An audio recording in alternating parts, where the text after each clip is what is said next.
I love you.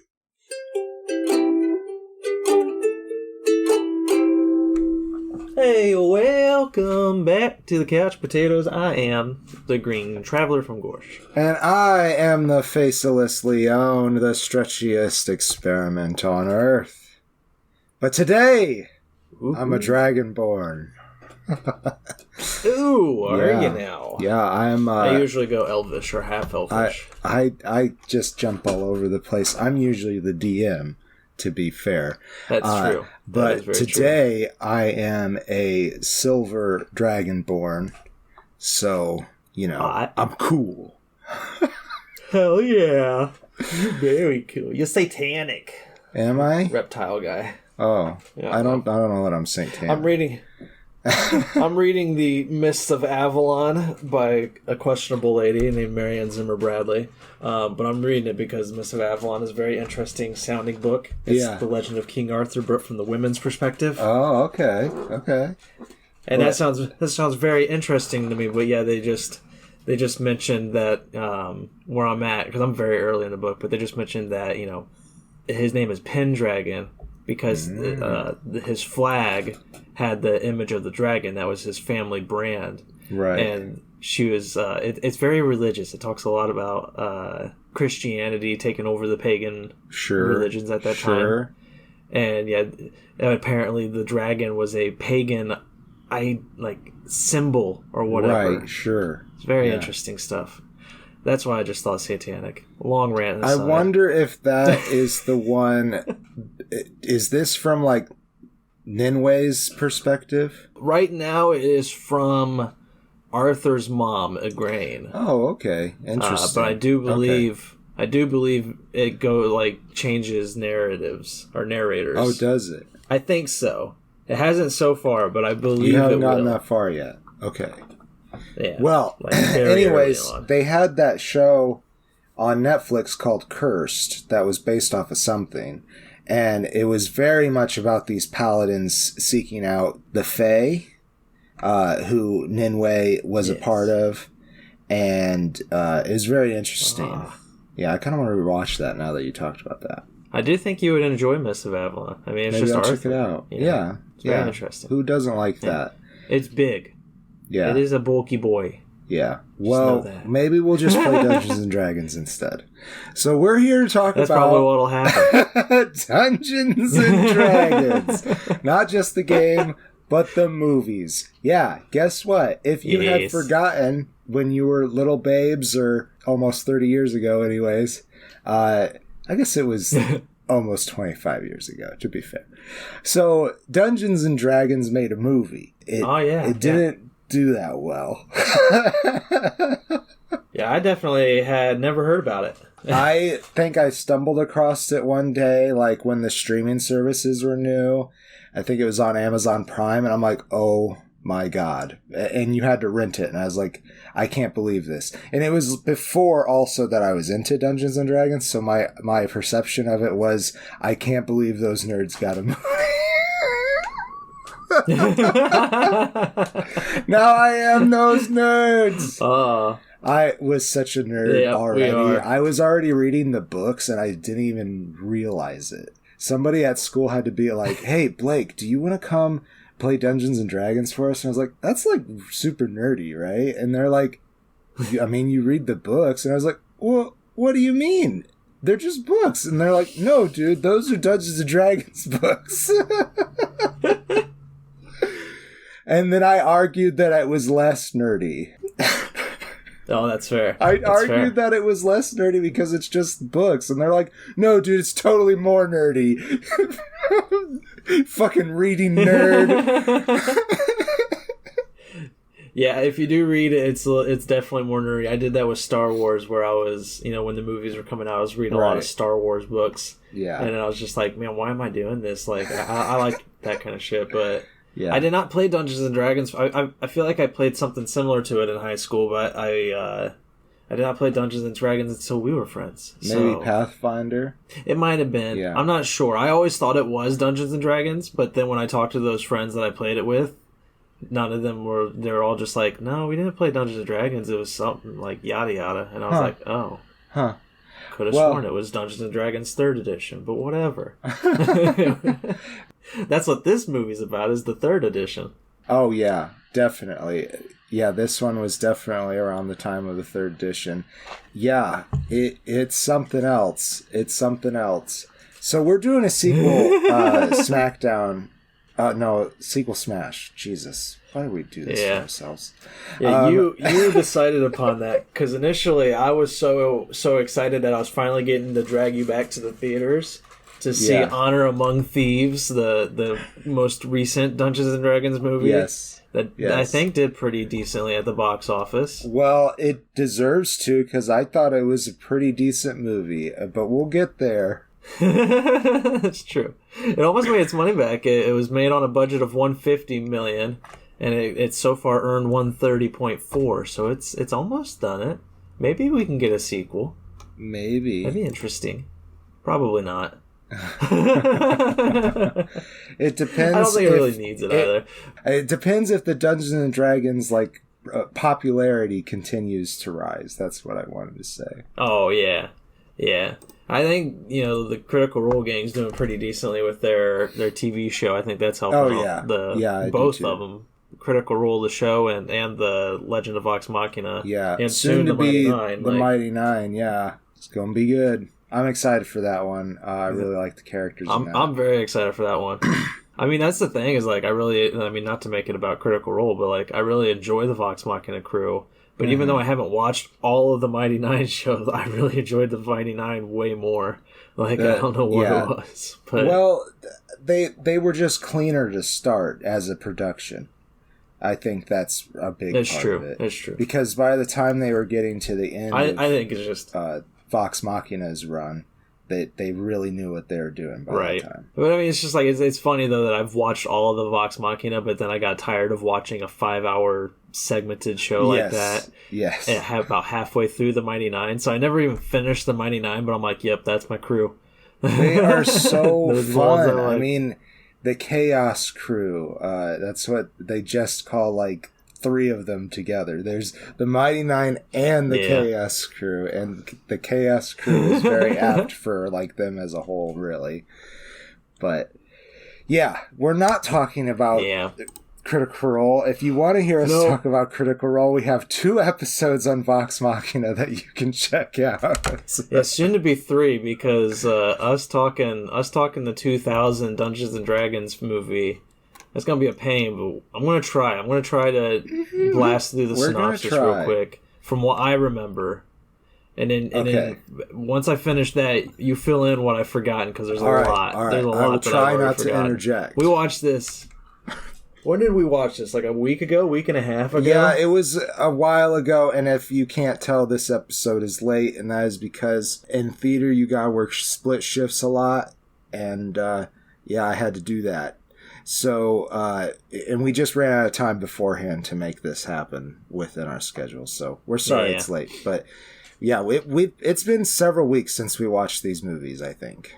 Well, it feels that way because I did a week full of split shifts. If you want to fill the comment section with complaints, you can do so, but we're going to ignore all complaints about this episode's lateness unless you go to patreon.com/screenandfaceless and sign up, in which case then we will take your complaints about this video's lateness very seriously.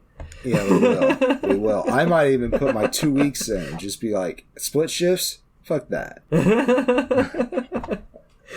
But no, from what I remember, the 2000s film, there is a paltry little group. They try to make their own little D&D group that's kind of randomly thrown together. Again, I tell you, my memory of this movie is very vague. Those people are Ridley, the Rogue, played by Justin Whalen, and his best friend Snails, also a rogue, played by Marlon Wayans, from what I remember him from is the Scream 1 and Scream 2 as Shorty. So that was Scary fun. Movie? That was a good surprise. Yeah, Scary Movie. I always Yep, you're right. Scary Movies 1 and 2. Very different movies, but also very the movies. Same, yeah. But also the same. But they're joined by Zoe. No, sorry, that's the actress. Marina Pratensa, a young mage, played by Zoe McClellan. Yeah. And Elwood, a dwarf fighter, played by Lee Arenberg. Elwood Gutworthy. That's the part that makes it dwarfy. Can't forget that. It doesn't even have a last name on Wikipedia. On Wikipedia? It just says Elwood. Also, Ridley's last name on IMDb is Freeborn. Ooh. Freeborn. Very milquetoast. I like it. Does Snails have a last name? Like nope. Snails crawling? Not at all. Oh, just Snails. That's upsetting. But we recognized, I think you recognized Lee Arenberg as the guy from Pirates of the Caribbean. He's one of the two goofy pirates. Not the one whose eye always falls out, but the other one. The other one. The one that's in love with the one that the eye falls out of. Yeah. I don't remember their names at all. But that's all I remember them is, like, I just remember them when they're rowing across the waters and they're both in dresses. And they're yelling at each other wearing dresses. I love it. They're a cute couple. Are they joined by anybody else? Norda maybe? An Elven Ranger? Oh, that's right. Yeah, they come in later. She was going to be like... she was actually hunting Marina, but that all changes. Ah, that's... Okay. I don't remember that. Yes. Yeah. And I remember there is a traitorous mage Profion, played by Jeremy Irons, which is another good surprise. He is the villain. He is looking for something to do with dragons, something to help him control dragons, I think. Yes. Okay, so the Empress, played by Empress Savina, that's this is right, all just coming back. Excuse me. She's not played by Empress Savina. That's her character name. She's played by Thora Birch, who is also a director. It looks like she does mostly Lifetime movies. She was also in American Beauty and Monkey Trouble. But I clicked on her... I do think I remember her in American Beauty. I clicked on her for... She was in Hocus Pocus. Oh, okay. Yeah. She did that weird. Okay, I clicked on their bio on IMDb, right? So this is kind of a super strange side character, okay? So this is how it goes. It doesn't make any sense, really. From Monkey Trouble to American Beauty, that's Hollywood hokey pocus. Thora Birch was born on Thursday, as in Thor's Day, March 11th, 1982 in Los Angeles. Her father, Jack Birch, and mom, Carol Connors, named her after the Norse god Thor, Thora being the feminine, and the god of thunder. She has a younger brother named Bolt Birch. So I just wanted to... Oh, also she was in one of the classic California Raisin commercials.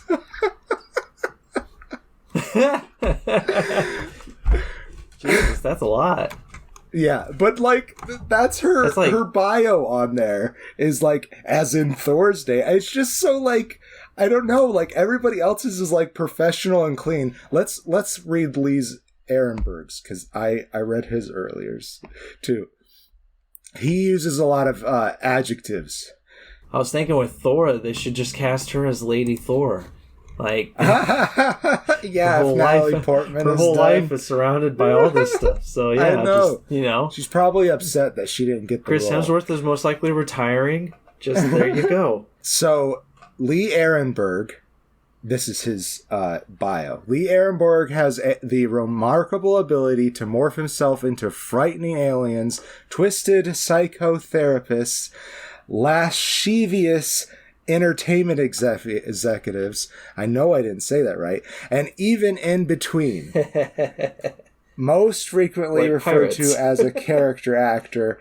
Yeah, exactly. Arenberg maintains a flourishing acting career, almost 20 years spanning television. And this is an old bio because it's definitely been more like 30 years. So that like is very professional and clean. Maybe a bit like wordy, But it's like, I don't know. It's like, it just feels so out of left field for me.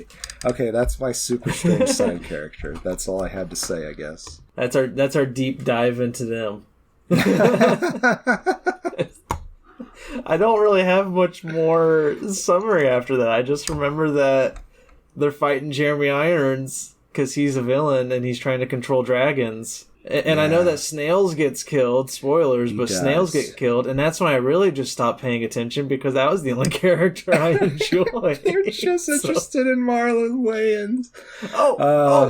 It also does have a cameo appearance by Doctor Who, Tom Baker. That's right. He plays a Halvarth the Elf. That's right. That's a hard one. He's clearly a cleric, and he heals somebody at the end. That's right. I do remember that now. Which is funny. Oh, also because I think we very much don't recommend this movie unless you really want to goof on it. Yeah, no. So at the end, they do get a wish, and I believe they wish for Snails back, but like you don't know what happens exactly. You don't. Marlon Wayans doesn't actually come back. No, they visit. No. Here, I got the last sentence of the Wikipedia loaded up. Ridley later visits Snail's grave with Marina, Elwood, and Nora. When he places the Eye of the Dragon on the grave, that's what the guy was looking for, was the Eye of the Dragon. That's what controlled the dragons. Right. Anyways, when he places the Eye of the Dragon on the grave, the ruby starts to glow and Snail's name disappears. The group is then transported away. Oh, that's right. Like to open it up for like a sequel. Yeah. Maybe that'll be the sequel to Honor Amongst Thieves. It'll be bringing both of the crews back together again. The search for Snails. The search for Snails.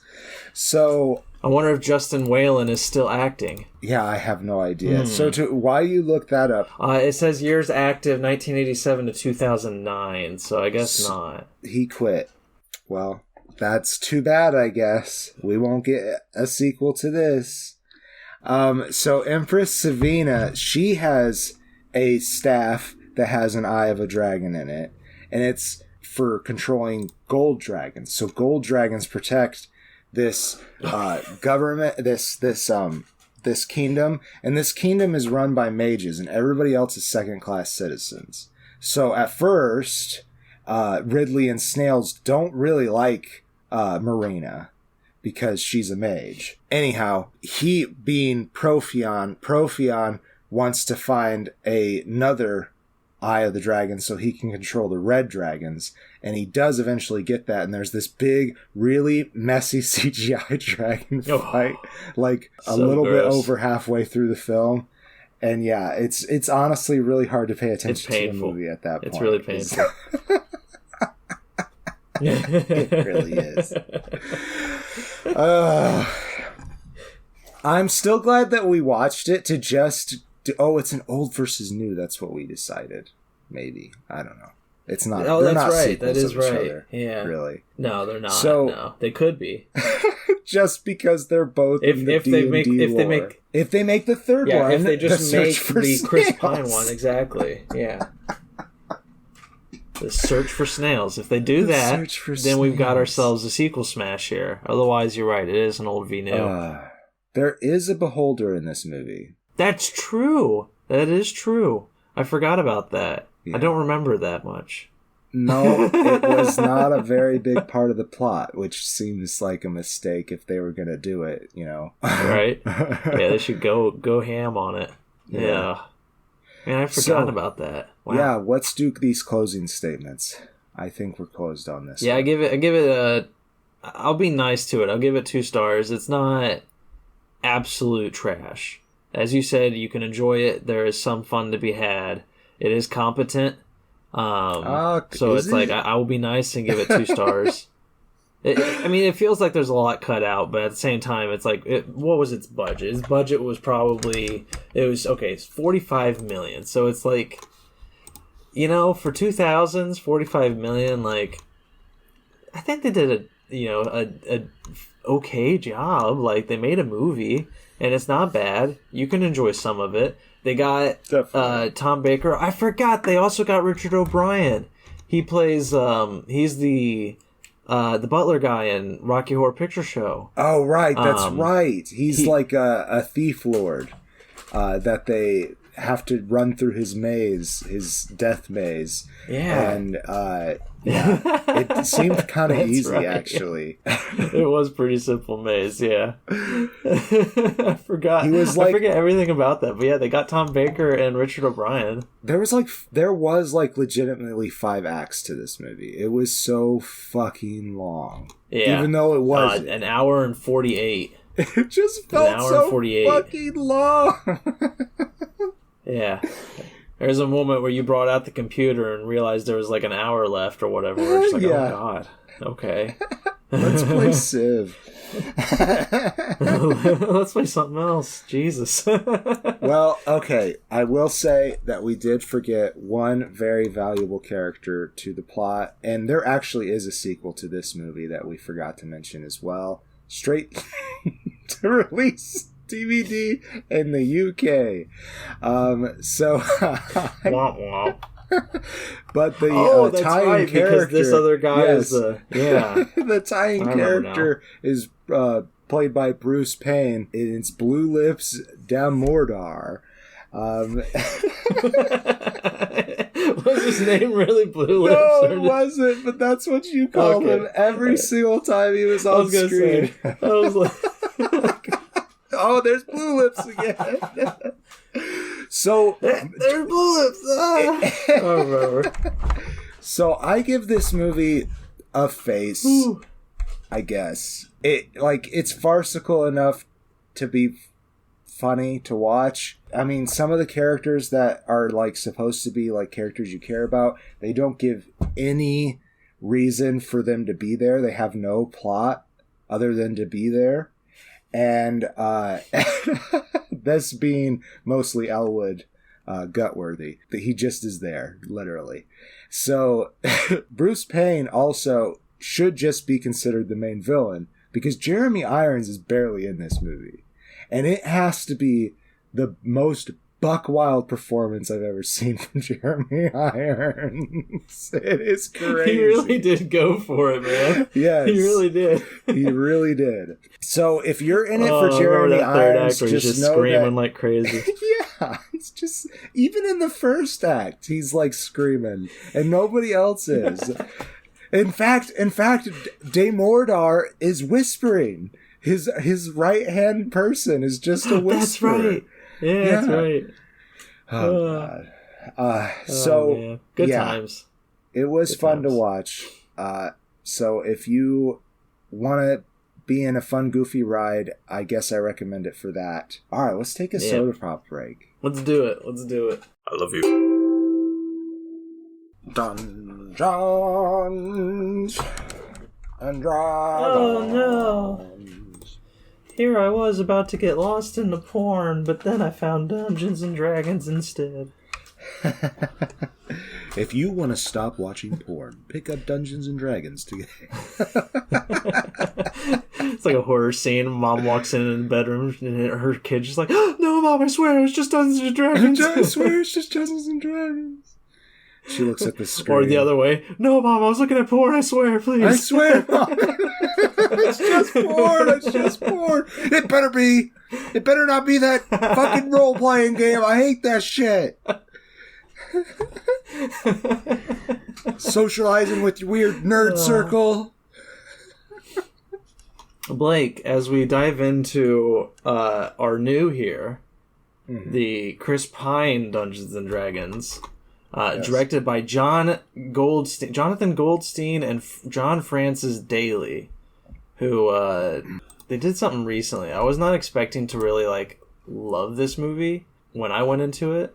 I thought it would be okay. Yeah, I really enjoyed it. They were both the writers of The Incredible Burt Wonderstone, as well as Spider-Man: Homecoming.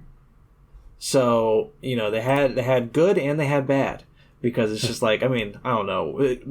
The Incredible Burt Wonderstone was fine. It was okay. I remember not really. Yeah, I remember not liking it a lot, but it was okay. Yeah. But Spider-Man: Homecoming was pretty good. I can see that humor here.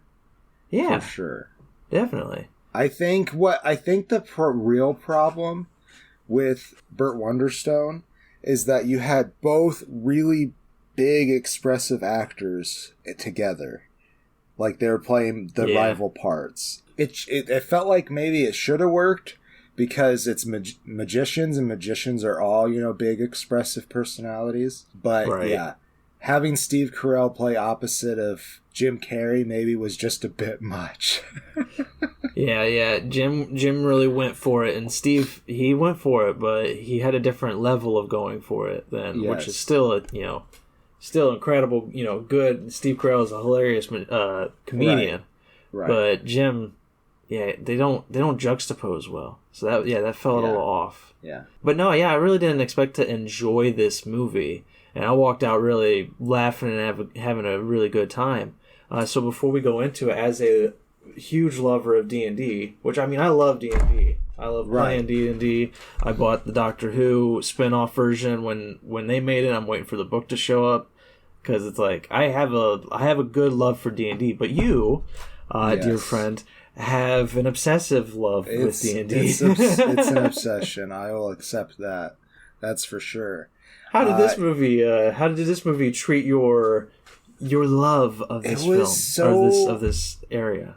It was so good, I thought. Like, it definitely captured the spirit of it 100%, which I feel like they were going for that with the other movie, but they let the world around it be too cheesy. Like, this world... So when I DM, I feel like my imagination is, like, super engaged. The world it's not real, but I can picture it. And I know that that's something that you aren't really capable of, having an actual physical image of what's going on. But for me, I'm like almost in the world. And that might be kind of scary for some people to hear. But well, it also helped because, like, one big aspect of the game are maps. You draw your own map, you draw the room that you're in, that kind of stuff if you're about to have a fight. And this movie did, like, I believe at the opening credits when they were showing the names, I believe that was a map, or they at least showed maps throughout the movie. I do believe it was a map of Fall Run. In fact, I think you were sitting too far away for me to see, but I was like, oh, so it's in Fall Run or Faerun. I'm not sure which one they say, but that's the world that the books that I read were in. So I read R.A. Salvatore or R.A. Salvatore, I'm not sure which one, but the Legend of Drizzt, I read all 13 of those books. I own a couple more that he is a character in as well that I haven't read because I lost a little bit of interest once I got to undergrad. I'm also a very slow reader because I'm dyslexic. But yeah. So I was like, okay, maybe I wonder what this might be based off of. If it is, I don't know if it's based off of any one thing. However, they did have a lot of lore in there that I recognized. Like, for example, Ed Gein, played by Chris Pine, he is a part of the Harpers, or at least he used to be. And the Harpers is a secret, quote-unquote secret organization that just kind of watches out, keeps information on people in case, like, things are building up to a bad point. Like, they try to keep balance, from my understanding. I'm not super versed in the lore because I like to make up my own lore, personally. Right. That's where my fun has. You laugh because I definitely know more about it than you. I felt that. Let's get into this movie. I think it's great because of the budget, I'm sure, and because, CGI and stuff like that is so much more improved. They were able to include more of the multitude of races that are in the D&D verse. So that is one thing I really appreciated. Because, like, it's pretty classic fantasy movie. They have one or two elves, a dwarf maybe.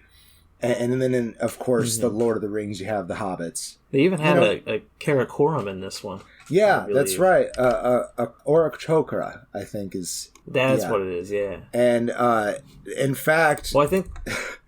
Edgin and Holga's Holga played by Michelle Rodriguez brilliantly, by the way. I love that character. They escape prison in the beginning of the movie with the help of Jonathan and Eric Chopra. That's right. That's who it was. I remember now. Yeah. I love that his name was Jonathan. Aarakocra. Aarakocra. Yeah, it's Aarakocra. Aarakocra. So, these are just things that I've read, and they're just fucking made up, so. Right. No, yeah, they're one of my, quickly becoming one of my favorite races to play. They're just the bird people, is basically what I refer to them as, which is probably racist. In the world, at least, if you're called a bird person, it probably would be racist. Yeah, it's like, okay, so what about the Kinku? What are they, huh? Right. Well, it's like my main characters are usually either gnomes or elvish or half elvish. Mostly it's elvish because those are my favorite it has been races to play. Right. I mean, the gnome was just so fun, but like I have to establish that it's a garden gnome size. It's not regular size gnome. Because regular sized gnomes are bigger than what I want them to be. I want the tiny little guys. Yeah, I feel like the gnomes in this verse can be closer in size to the halflings than I'm used to thinking of the gnomes. Yeah. So in my world, which we call Valagorn, which there is a 6 episode season of The Adventures in Valagorn out there that you can check out, another podcast that we produced. Yes. That is set in my world, Valagorn. And in that world, the gnomes can range from very tiny to almost halfway size. So, yeah. You had one named Hawkeye that we played with for a while. That was fun. Yeah, he was a little wizard. Yeah. Tiny little boy with lots of strength. and amnesia. Magical strength. Right. Yeah. Oh, yeah, that's right, Magical too. amnesia. I forgot about that. Who knows? We didn't actually get that far. But no, I was saying that the Aarakocra, though, I had forgotten about Jonathan, how they use him. It's hilarious. Yeah, I fucking love their so use fucking funny. The Aarakocra and it's one of their callbacks, too. It's just so good. So look out for Jonathan. I just love that his name is Jonathan, I'm pretty sure. Too. It's just... Right, yeah. He's the opener, too, I'm pretty sure, right? Because that's the very introduction we get to these characters. Well, it takes a moment... because he is late and to the trial and the plan seems to be going. But I meant right. I just meant that is the opening scene. Yeah, pretty much is at the prison. You get this good hint. If I recall, they might have done like a Lord of the Rings backstory thing. I don't know, but I don't think so. Maybe, yeah. But you get this opening introduction to. I can't remember if his name, like you already said it, it's Edgin or Edgin? Edgin, but they just call him Ed. It might be Edgin. I'm not sure. Okay. But they call him Ed, so that's easier. I can't remember. That's Chris Pine. Yeah, he's a bard, and it's beautiful. I actually really enjoyed Chris Pine in this, like his bard character. He has a joke later on where it's like somebody asks him, what exactly do you do for this group of people? And he's like, I make the plans. And it's just like, then what do you do in the field when we're actually doing the plan? Well, if the plan were to fall apart, I would be there to make another plan. So you make plans that fail. It's good stuff. That's his character. He is that kind of a leader. It really is. So yeah, they kind of drop the Bard having magical abilities in this movie, but it kind of brings a little bit a little bit more rarity to the magic in this version of D&D. But also, I'm not sure. Like in the literature, I'm going to call it literature. I'm not sure. I haven't read any Bard characters really that I can recall, so I don't know how they treat it in the literature. In the game. So, yeah, you get that opening where he is manipulative with his story. He's trying to coerce the court into giving him and his mate, his friend Holga. I thought her name was Olga, but it's Holga. Yeah, Holga Kilgore. I thought it was Helga, so there you go. Oh, there we go. Yeah. Played amazingly by Michelle Rodriguez. Yes. That's probably one of my favorite characters she's played. So she's an amazing actor. It's so good. Yeah, I love this character. I feel like she's playing Vin Diesel. Yeah, she really was just reaching in deep for Dominic Toretto. Oh, it was good stuff, man. Family. Yeah, she really brought, yeah, exactly. She brought the feeling of family. And she got ripped for this role. She is so kick-ass in this movie. For sure. My God. I did not think I was going to like it at first. When she popped on the screen, because I thought she was going to be a mute character. I don't recall her having any lines in the trailer. I don't really watch trailers that often. Right. I thought she was going to be a mute character for quite some time that just ate potatoes. Why that would be funny, I thought it would get old. Yeah. But so I'm very happy that she wasn't a mute character, and Holga definitely is one of my favorite characters. She's attracted to halflings. She gets one of the best emotional story arcs too. Yeah, she does. Yeah, she has an ex-husband. Yeah. That's a halfling. That's played by... Surprisingly, that was played by Bradley Cooper, and it was really funny. Dude, it was so funny when he showed up, because I was like... The effects are good. Yeah, like you could tell that it's a shortening down. That's all they've done, is they've just taken somebody and decreased their size on the computer graphically. That's the word I'm looking for. But he's still sitting it's just like it's not like amazing. Yeah, it's good though. It's like not amazing, but it's good, and I love it. And it was so funny. But they are, and you find out in that opening story that Chris Pine tells, even though he's being manipulative, he's also telling the truth. They are looking for his daughter. He wants to get back to his daughter, Kira. They had their daughter not with them on this mission that they went in. They left the daughter at home. That's right. He's separated. Yes, he's separated because he went to prison. But he did go on a mission to rob from some mages or something. I don't fucking remember that part. Mm-hmm. But yeah, they get caught. This includes the rest of their crew. Justice Smith playing Simon, a not very good sorcerer. Hugh Grant playing Forge, who is a charlatan. Yeah. And let's see, I passed Sophina, played by Daisy Head, is a wizard. Harry. That's correct. Yes. A focus in necromancy. So, when they finally get out of prison, we'll get past that part. When they finally get out of prison, they find their way to, I forget what city it is. I think they said Baldur's Gate, which is one of the famous D&D ones. But they might have just kept on mentioning it and went to a different one. I can't remember what the town was. Oh, Neverwinter. Neverwinter, thank you. They get to Neverwinter, which must be nice. And they find that Forge... Once again, played by Hugh Grant, if I didn't stress that enough. He has found himself as, like, the lord of this city. I don't remember the title exactly that they gave him. Just Lord of Neverwinter. Lord of Neverwinter. So he gets he becomes this leader of the city with the help of Sophina, and has adopted Kira as his daughter, basically. She's his ward. Did we mention Kira's played by Chloe Coleman? I don't think we have. It's Chloe Coleman. And when Chris Pine and Michelle Rodriguez get there, Forge has put a lot of lies in Kira's head about because he is a manipulator for sure.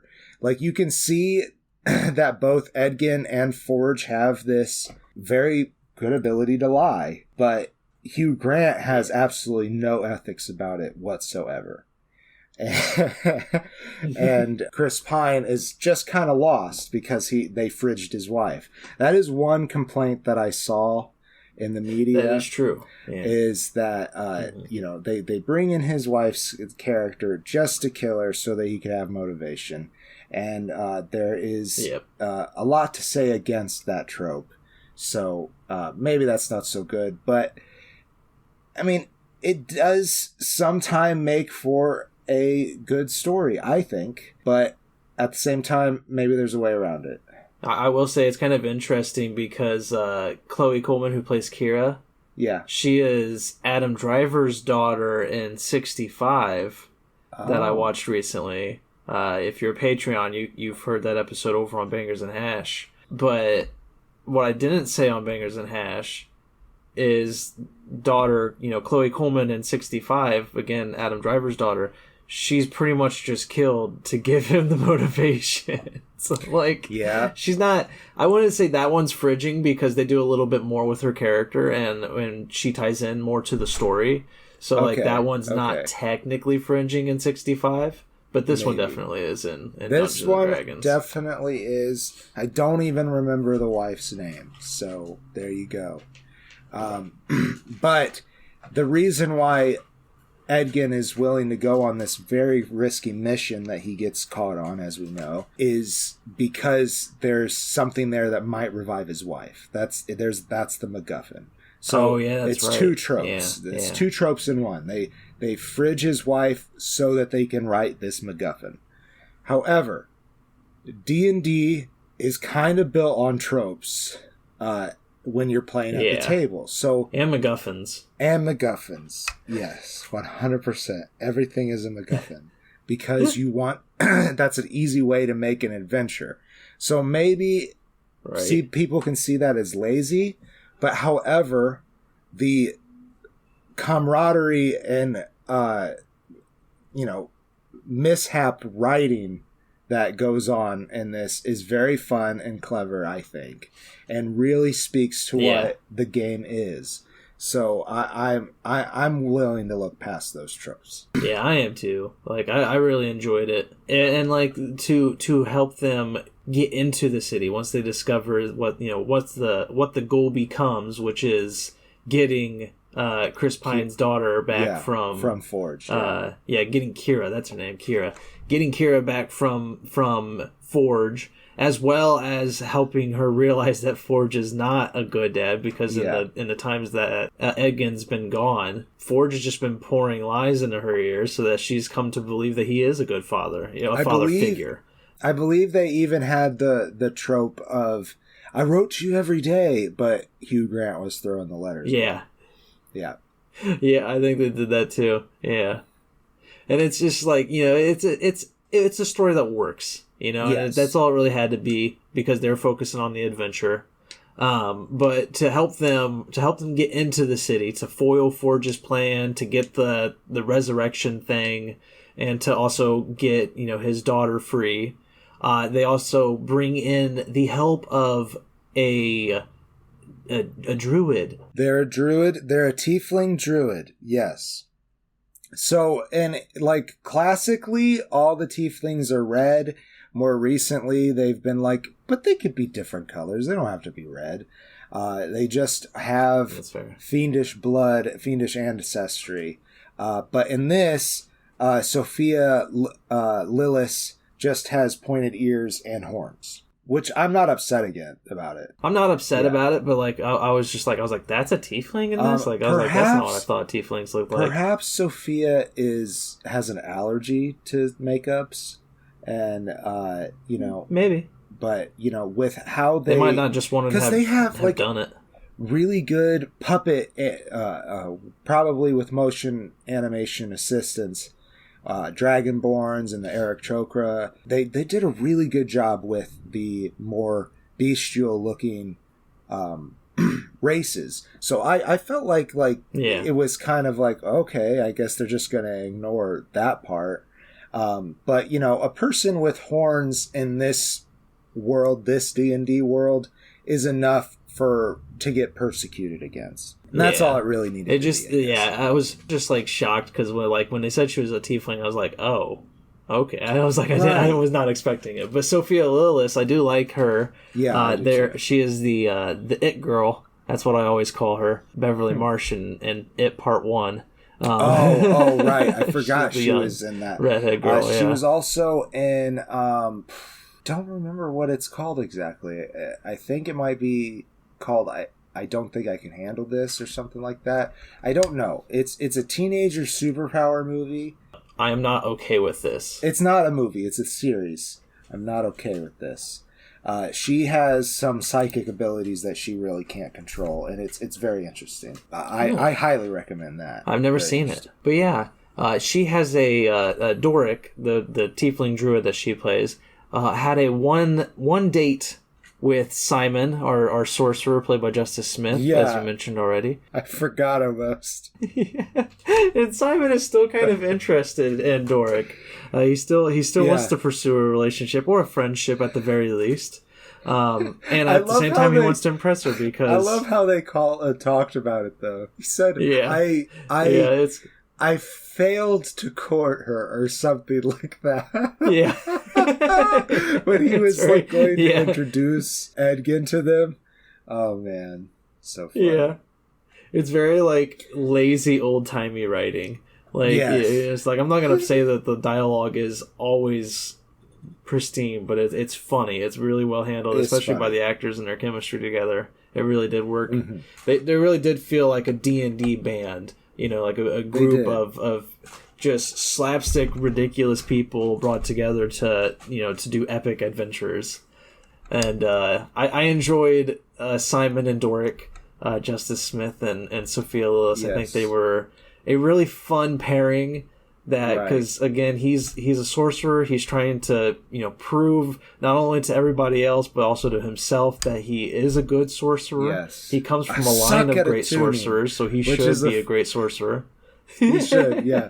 I suck at attuning, which I thought was really funny because in the game, at least in the version we're familiar with, all you have to do is basically sleep with the item and you're attuned to it. Yeah, so it was so good. It really. But then I thought about it. I thought about that though, and Matt Mercer in Critical Role, he's done similar things where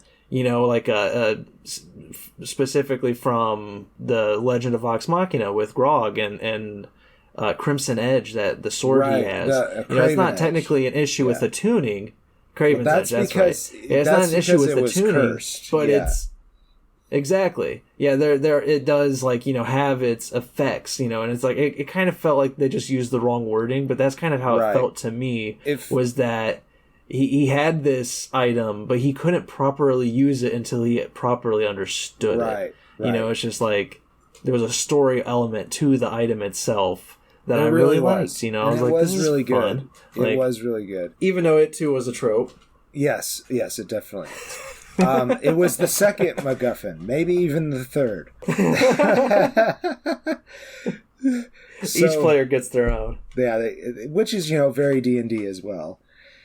So when he's attuning to this, though, it might be more accurate if you were just going to talk about the rules to call that helmet an artifact, because it had some extra requirements / extra things that happened when the helmet was used.